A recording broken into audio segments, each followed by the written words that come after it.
Ang mga Mycenaean. Bago pa man salakayin ng mga Mycenaean ng Crete, nasimulan na nila ang paunlarin ng ilang pangunahing kabiasnan sa Timog Greece. Ang Mycenaean na matatagpuan 16 kilometro ang layo sa apalaya ng karagatang Aegean, naging sentro ng kabiasnang Mycenaean.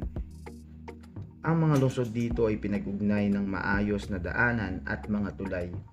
Napapaligiran ng makapal na pader ang lungsod upang magsilbing pananggalang sa mga maaaring lumusog dito.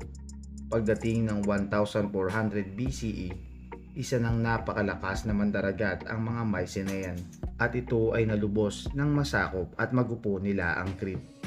Naiugnay nila ang Crete sa lumalagong kabiasnan sa Greece. Maraming mga salitang Minoan ang naidagdag sa wikang Greek. Ang sining ng mga Greek ay naimpluwensyahan ng mga estilong Minoan.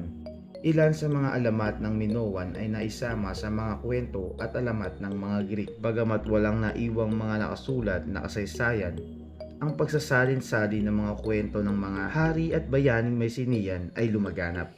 Di naglaon ang mga kwentong ito ay nag-ugnay sa mga tao at sa mga Diyos-Diyosan.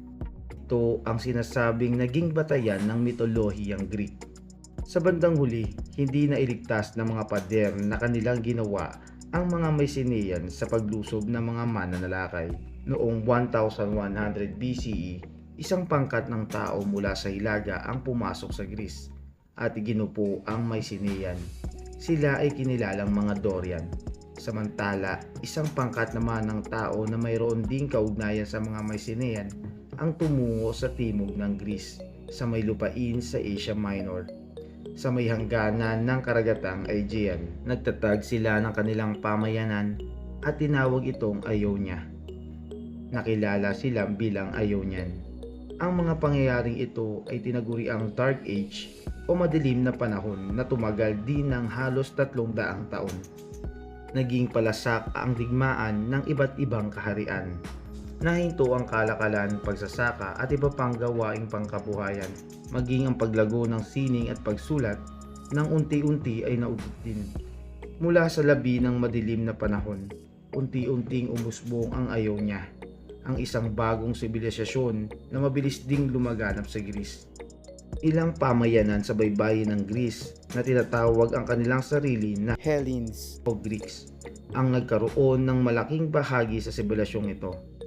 Kinilala ito sa kasaysayan nilang kabias ng Hellenic mula sa kanilang tawag sa Greece na Hellas.